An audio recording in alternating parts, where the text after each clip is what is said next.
I stood at the door of my brother's apartment. My wife, wrapped in a blanket, hair a mess, froze when she saw me. And Liam? He looked me straight in the eye and smiled.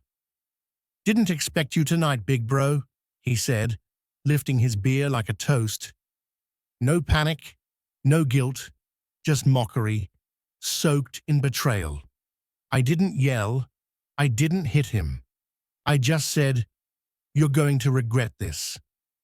And I walked away, not to break down, but to build something they'd never see coming. I am Ethan Carter. They say betrayal hurts most when it comes from someone close, but no one tells you what it feels like when it comes from two people, your wife and your younger brother. My name's Ethan. I'm 34 years old, live just outside of Charlotte, North Carolina. By all accounts, I had a solid life, a small but growing construction business, a beautiful wife named Madison, and a close-knit family that had Sunday dinner together like clockwork. I thought I was the lucky one, until the night my phone lit up with a message that shattered everything. It was a random Thursday. I was in the garage working on a wood table I'd been refinishing for our dining room.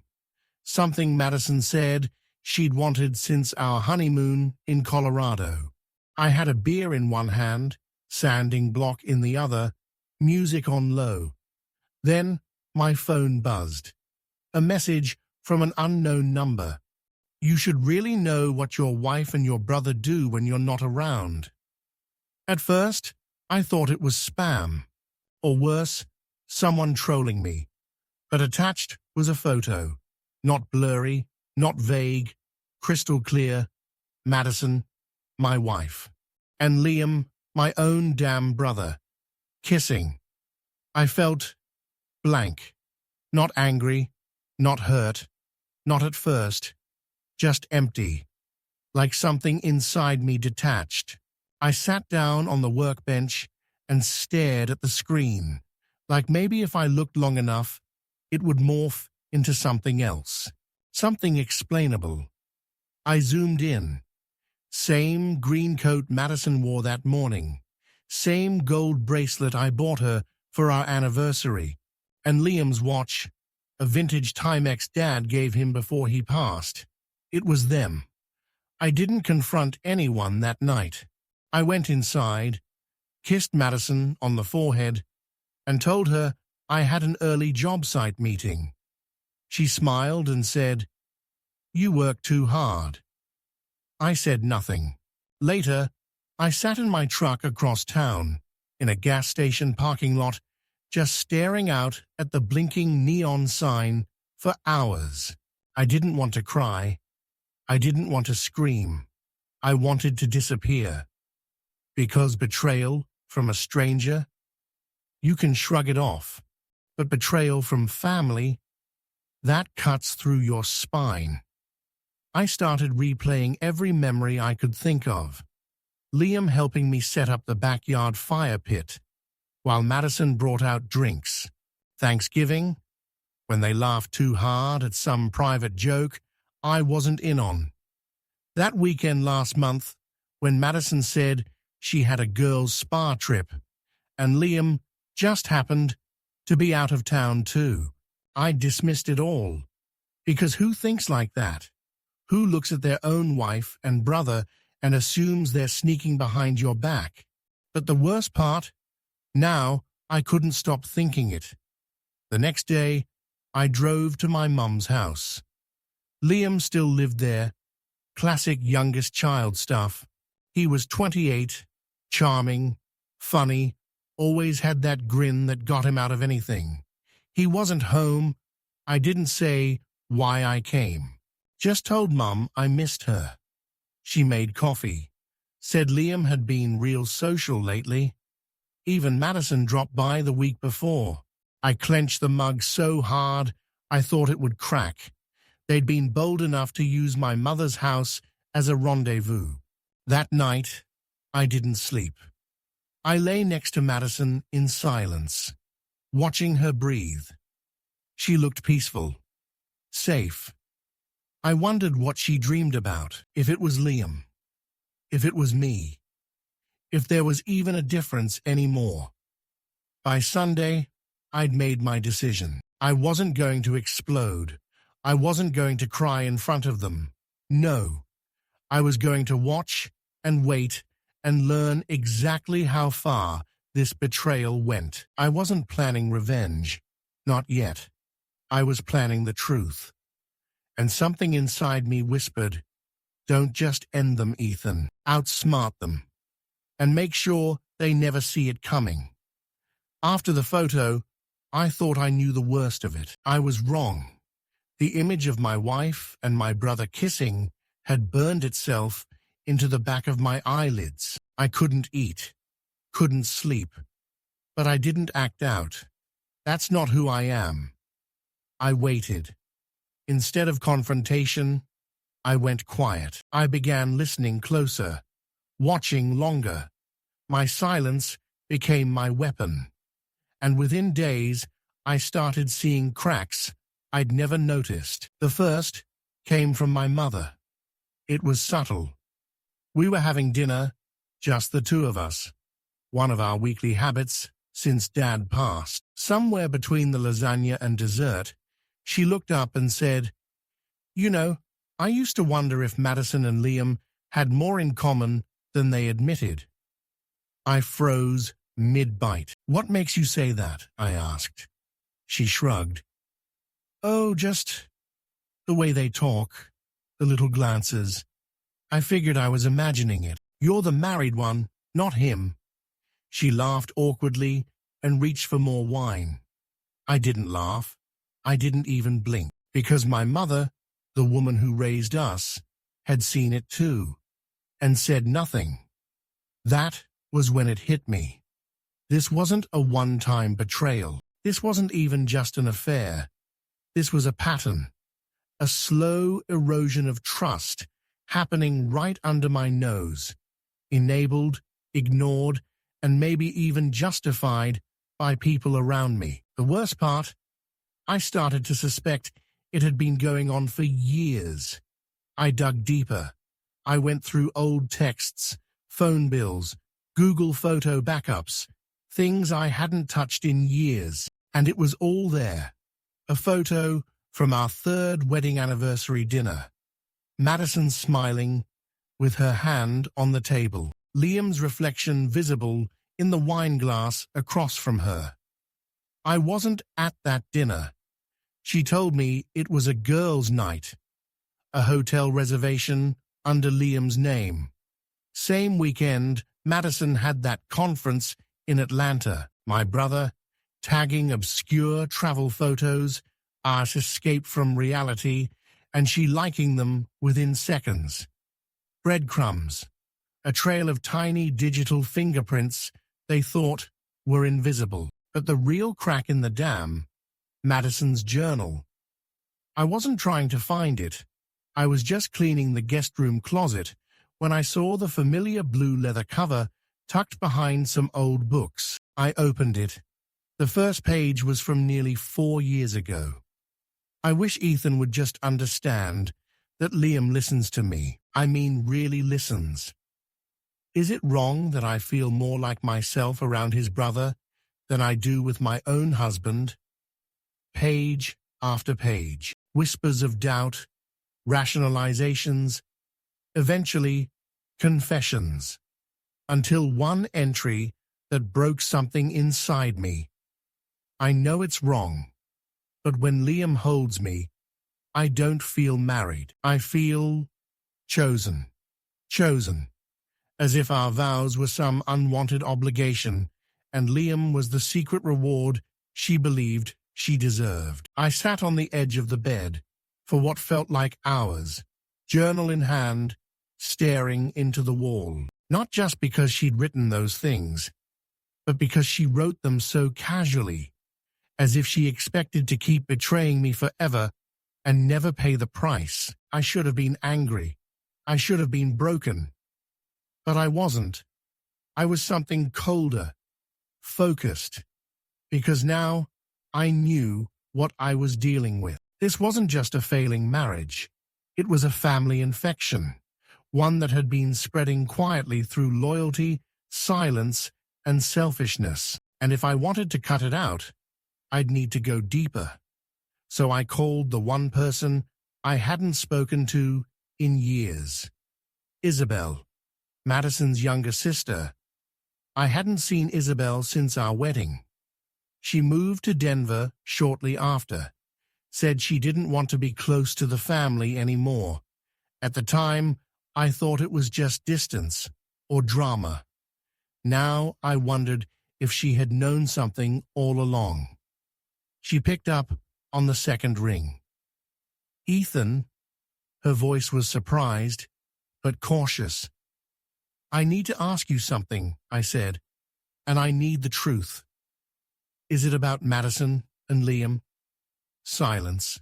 Just those words, and my blood turned to ice. Is it about Madison and Liam? That sentence rang in my head long after Isabel said it. There was no hesitation in her voice, no shock, no denial, just a quiet, exhausted confirmation, like she'd been waiting for me to ask. We met that night. A quiet diner just off I-85. Isabel sat across from me in jeans and a hoodie, no makeup, eyes tired but sharp. She looked nothing like her older sister, and that fact suddenly felt comforting. "Tell me everything," I said. "Don't hold back." She stirred her coffee. "I won't. But you're not going to like it." "I already don't like it." She took a breath. "They've been seeing each other on and off for over 3 years." I gripped the edge of the table. 3 years, she nodded. "Madison used to call it emotional support. Said Liam understood her in a way you didn't. Then, sometime after your 3rd anniversary, it became physical." I stayed quiet, numb. Isabel continued. "She almost left you last summer, packed a bag, drove to Liam's place, but he told her to wait, that it wasn't the right time. She came home like nothing happened." The rage inside me boiled beneath the surface, not just at Madison or Liam, at the lie I'd been living, the dinners, the holidays, the vacations, all while this secret infection festered in the shadows. "She said Liam was her escape," Isabel whispered. "But to him, she was just a game. He bragged about it once when he was drunk. Said it felt legendary to hook up with his big brother's wife." That was when something in me snapped. The next night, I followed them. It wasn't hard. Madison said she was going to meet her friend Kara for wine and movie night. I knew Kara had moved to Texas 2 months ago. Liam said he had a gym session and wouldn't be home for dinner. I parked 2 blocks down from the condo complex near Lake Wiley, sat in the dark, watched. At 7:43 p.m., I saw them. Madison in her usual tan coat.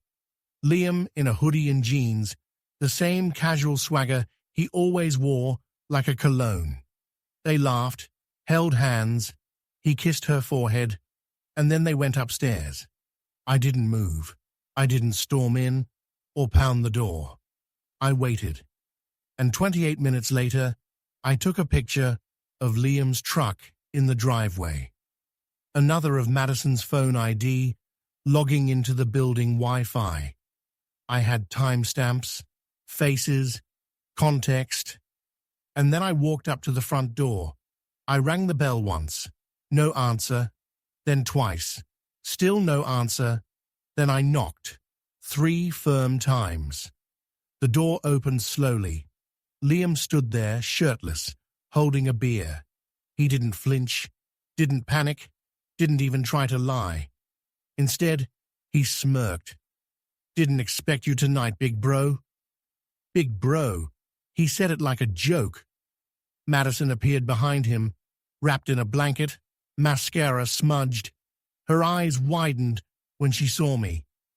Ethan, wait, it's not. I held up my phone. Don't insult me. Liam raised his drink in a mock toast. Guess the cat's out of the bag, huh? I didn't hit him. I didn't scream. I just smiled, calm, controlled, and said 5 words.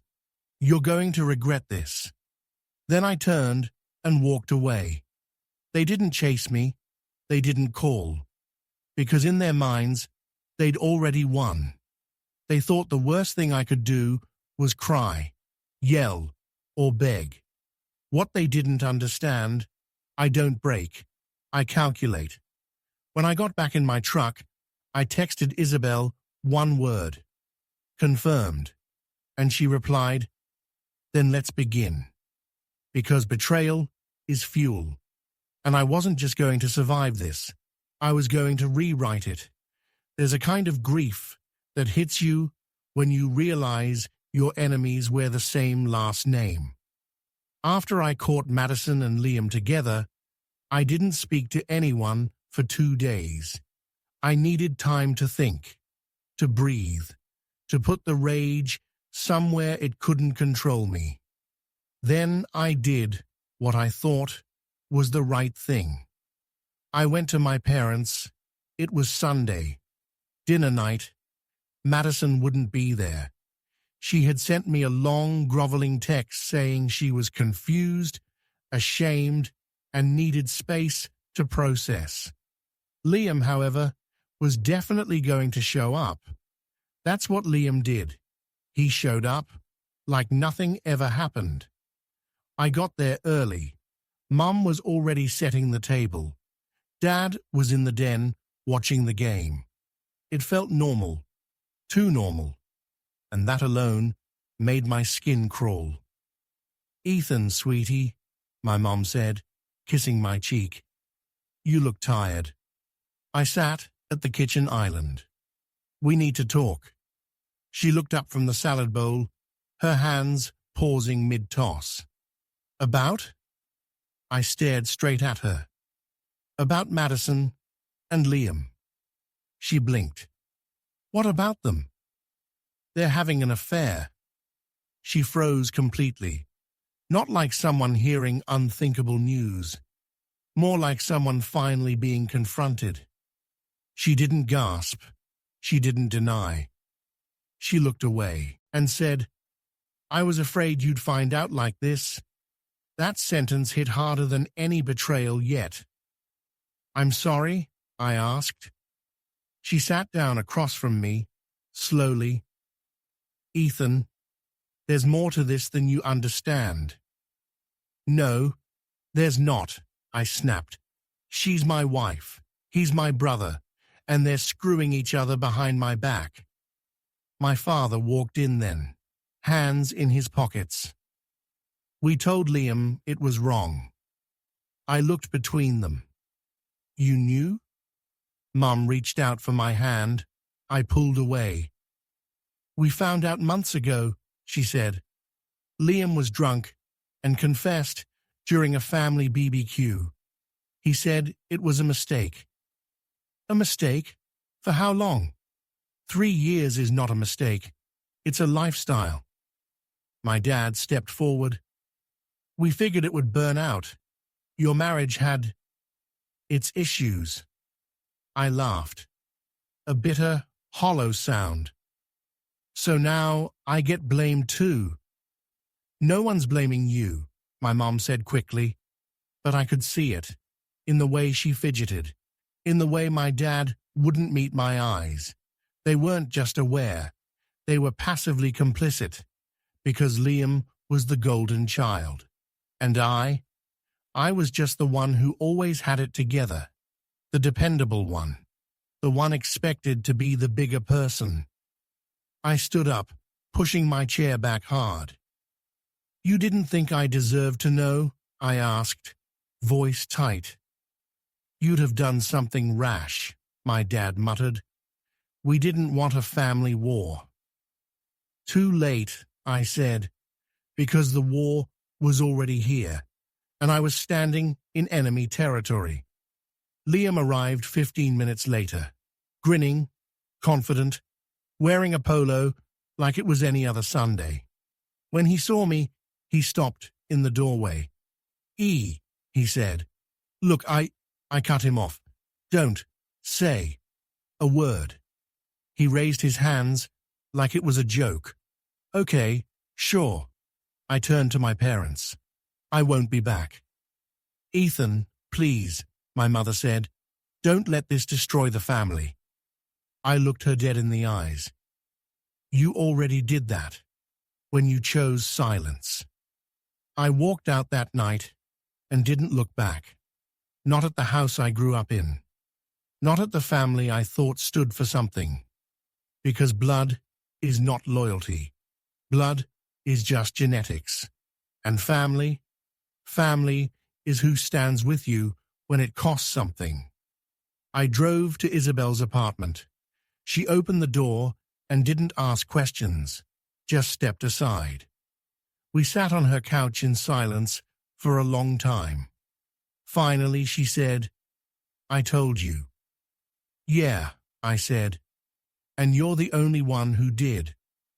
We stayed up until 2 a.m., building a plan. Not revenge for the sake of drama. Reconstruction, of truth, of power, of everything they thought they could strip away. Because I didn't just lose a wife and a brother. I lost trust, and I was going to take something back, starting with the one person who never lied to me. There's something strange about sitting across from someone who shares DNA with the woman who destroyed you, and realizing they're the only person who hasn't lied to your face. That's what it was like with Isabel, Madison's younger sister. She was the family rebel, the one who moved across the country, the one who didn't show up for birthdays or holidays. Everyone said she was dramatic, emotional, unstable.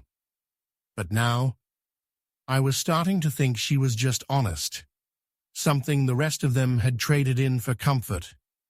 She poured us both a glass of wine, not out of romance, just survival. I stared at the deep red swirling in the glass and said, How long have you known? Isabel leaned back on the couch, curling one leg under her. Since before they got physical, she said. I saw the way she looked at Liam. Too long, too soft. I told her to stop. She said I was jealous. I blinked. Jealous? She always thought I was envious of her. Her wedding, her life, your money. I laughed bitterly. Well, the joke's on me. No, Isabel said, the joke's on them, because now you see it too. We talked for hours, about the affair, about Madison, about Liam, and about how Madison had spent years controlling the narrative. She told me stories that made my stomach twist, like the time Madison deliberately flirted with one of my clients at a company Christmas party, just to make me jealous enough to appreciate her, or how she always made Isabel the scapegoat growing up, blaming her for things she didn't do and getting away with it every time. She's charming when she wants to be, Isabel said, but underneath that smile, Madison's always calculating. I sat in silence, her words crashing through my memories like wrecking balls. Every time Madison had guilt-tripped me for staying late at work. Every fight that ended with me apologizing for something I hadn't done. Every time she made me feel like I was the problem. No more. What are you going to do? Isabel finally asked.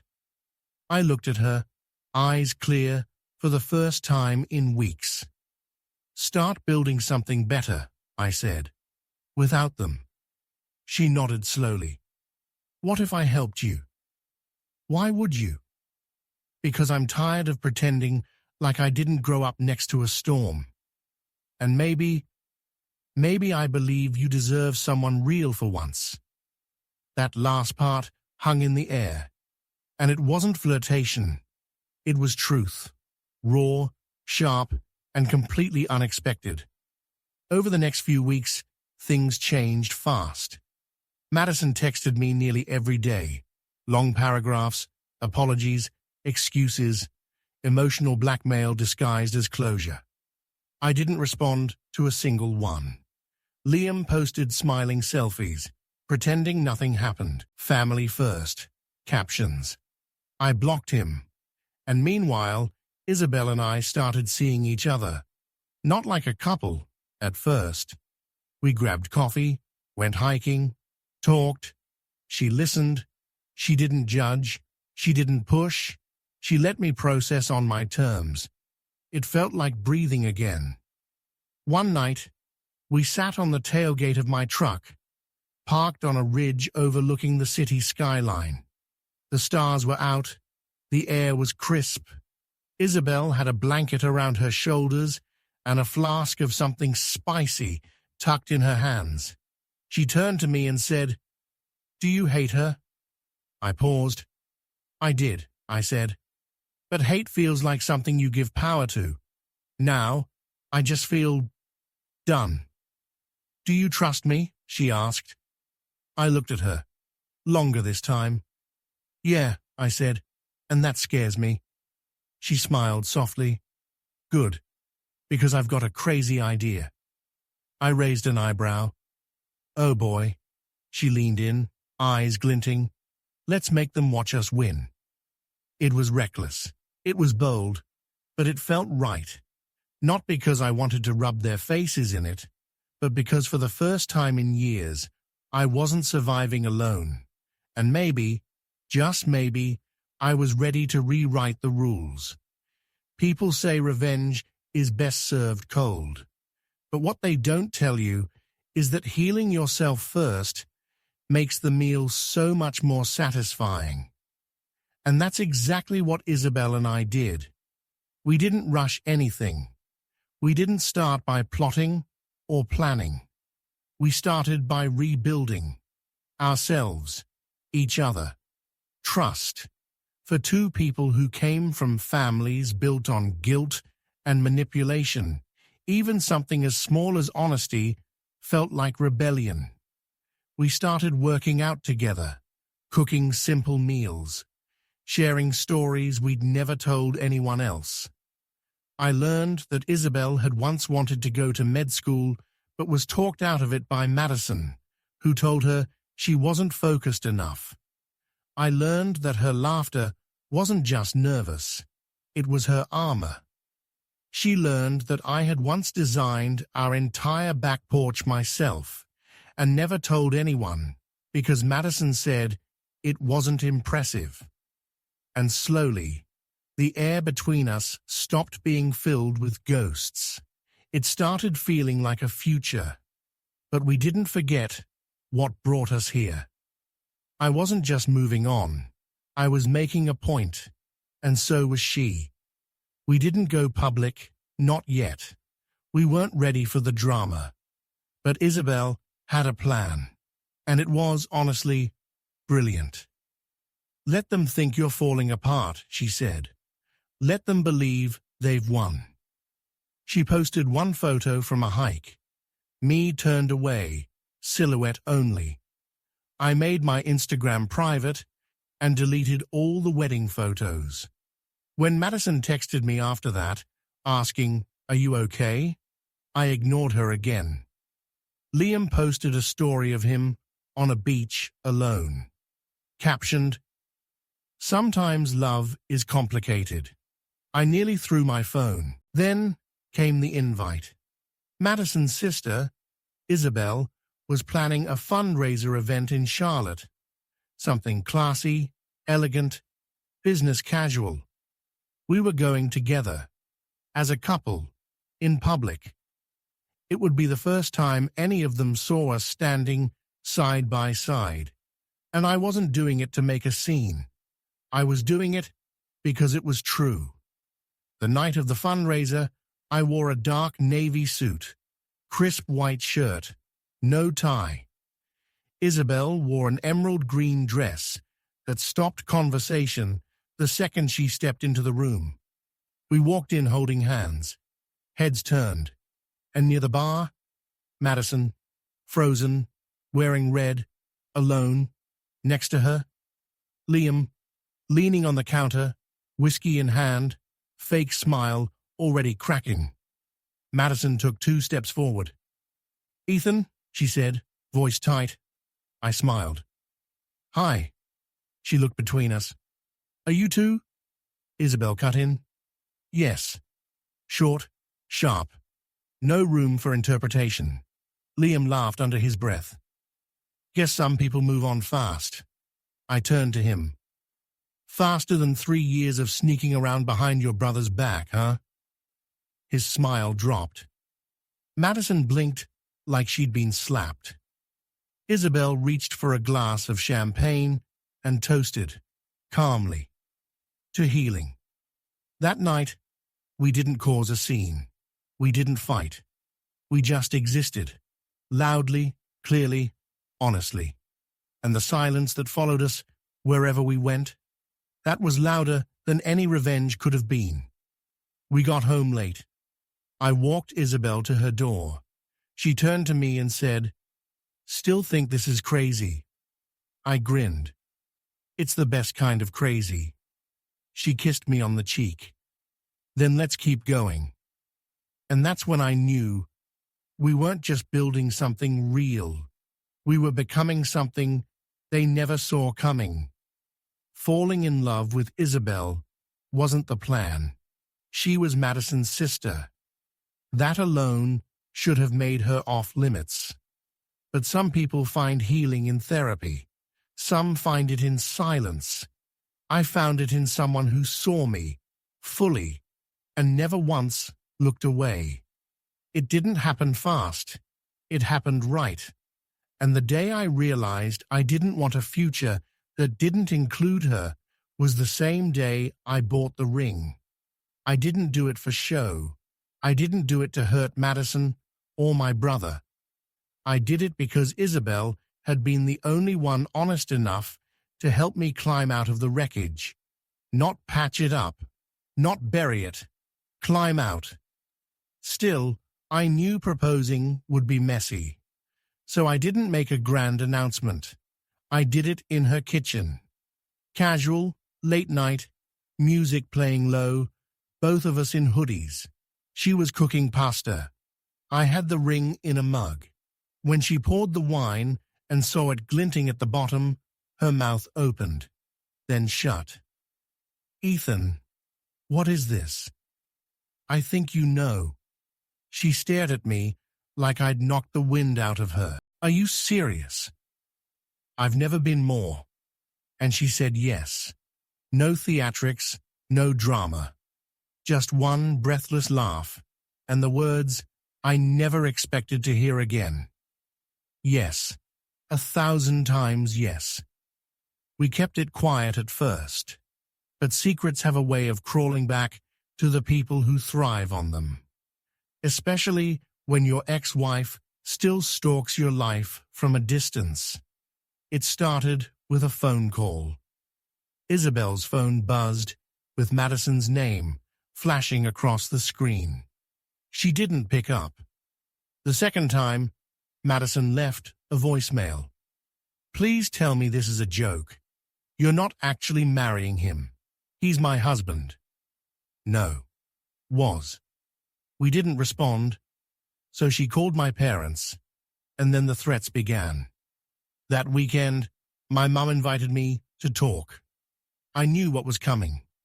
Still, I went.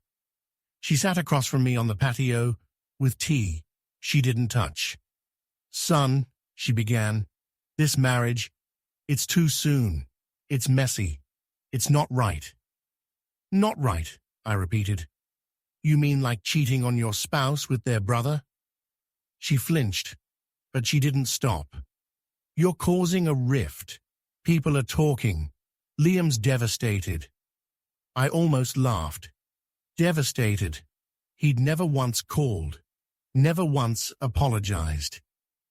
He made his bed, Mom. You don't marry your ex-wife's sister, she snapped. Why not? She's not related to me, but Liam is. And you never stopped that, did you? She looked away. I stood to leave. The wedding is happening. You can come or not, but I'm not asking for approval anymore. The next bomb dropped 2 days later.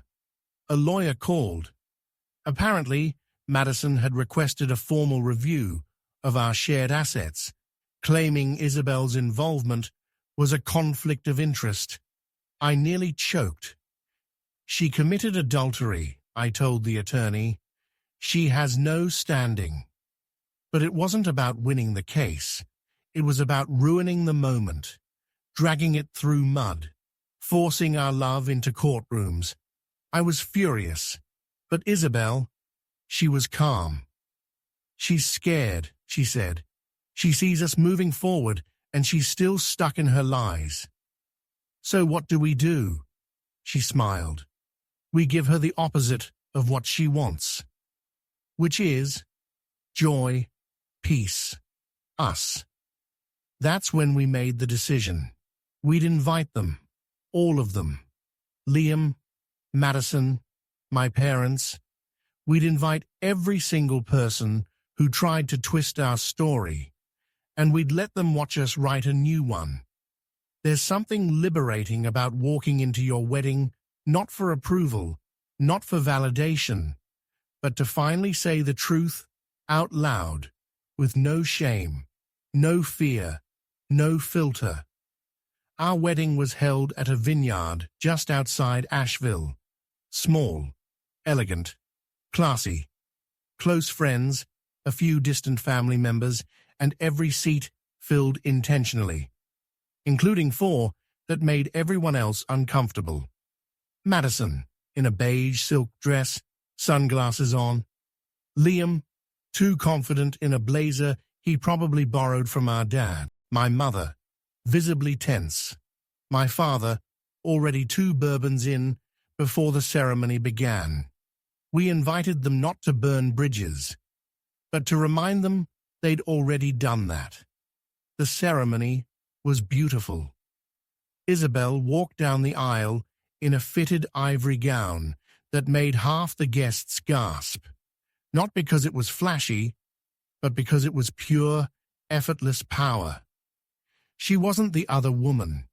She was the right one, and everyone felt it. We stood under a wooden arch, draped in white linens and wildflowers. The officiant spoke gently. We said our vows, but before we were declared husband and wife, I raised my hand. If I may, I said, I'd like to say something. There was a pause, confused glances, a few smiles. Madison shifted in her seat, so I pulled out a folded piece of paper from my coat pocket, and I read. 3 years ago, I married someone who promised honesty, loyalty, and love. I believed her. I believed in family. I believed in my brother. But what I didn't know was that my wife was cheating on me, and not with a stranger, with Liam Carter, my brother. The silence was instant. Guests froze. Liam straightened up in his chair. Madison's mouth parted, but no sound came. I kept going. I have the photos, the texts, the journal entries. I could have buried them, could have burned them. But instead, I healed. I faced the ugliest truths. I left the lies, and I found someone who never once tried to manipulate me. I turned to Isabel.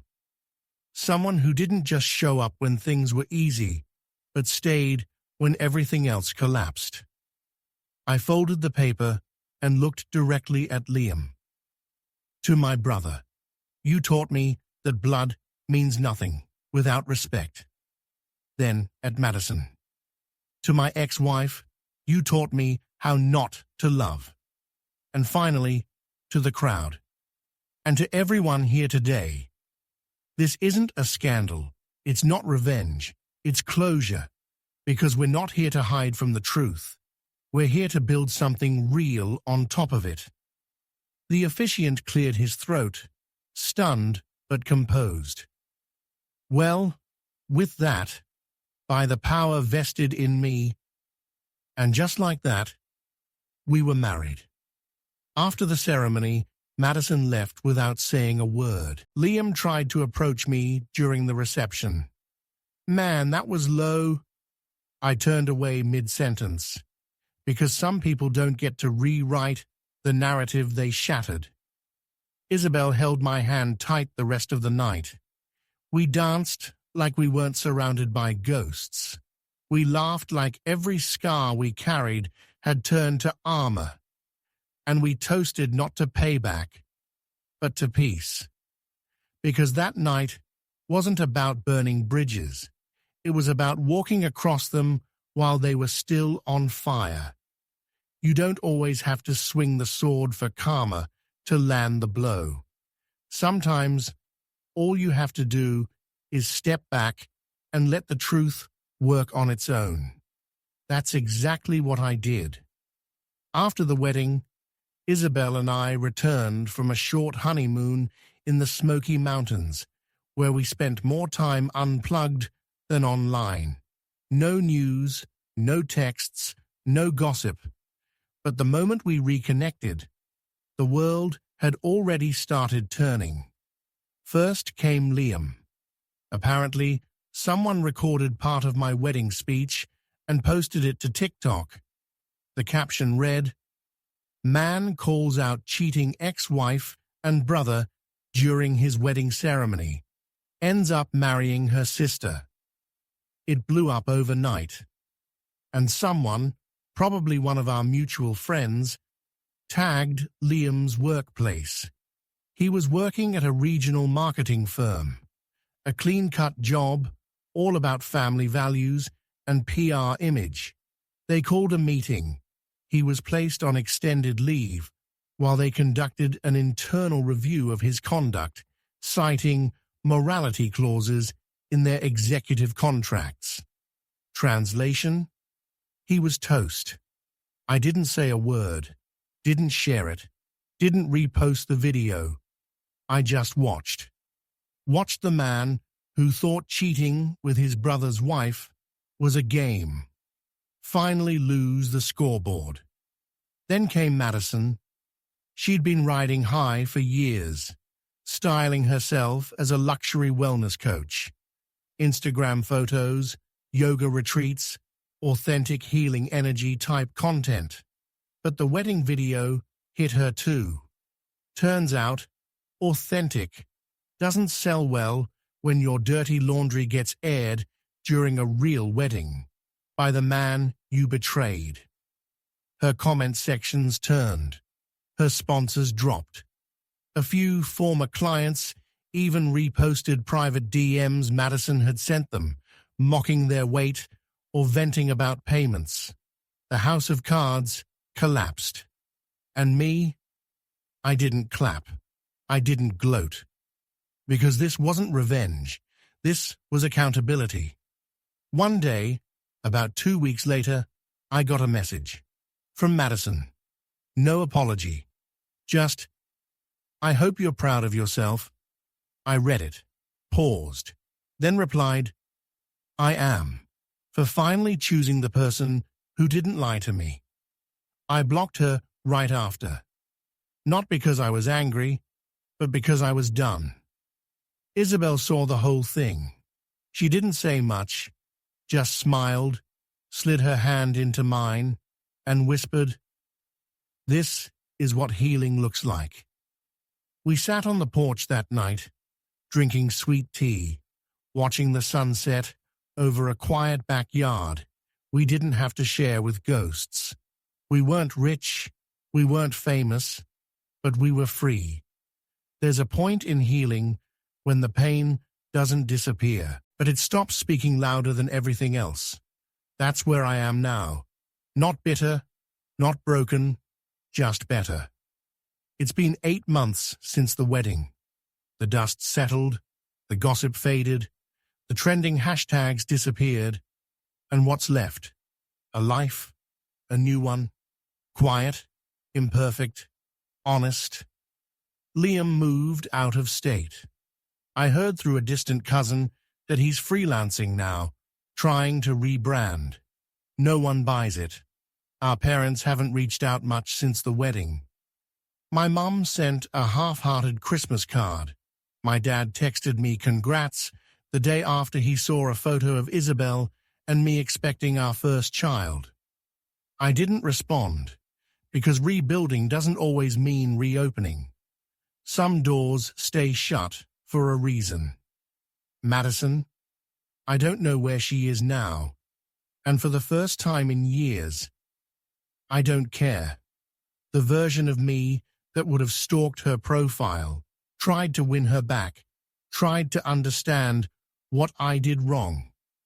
He's gone, buried under the weight of every manipulated apology, every lie disguised as love. I didn't lose Madison. I escaped her. Isabel and I bought a small house just outside of Asheville. Nothing flashy, a wraparound porch, a vegetable garden she swears will feed half the block. We laugh more than we talk about the past. Some nights we pull out old family photos and burn the ones that don't feel like truth anymore. It's not about erasing history. It's about editing the future. People still ask us if it feels weird, being married to your ex's sister. But it doesn't, because Isabel didn't steal me. She saved me. She's the one who stayed when others bailed. The one who said, I believe you, when everyone else told me to keep the peace. The one who turned ashes into foundation. Our baby is due this fall. And every time I feel a kick beneath Isabel's belly, I smile. Not because I have everything I ever wanted, but because I earned everything I was told I didn't deserve. So if you're asking me how the story ends, it doesn't, because we're still writing it, together. And me, I'm not chasing justice anymore. I'm living it.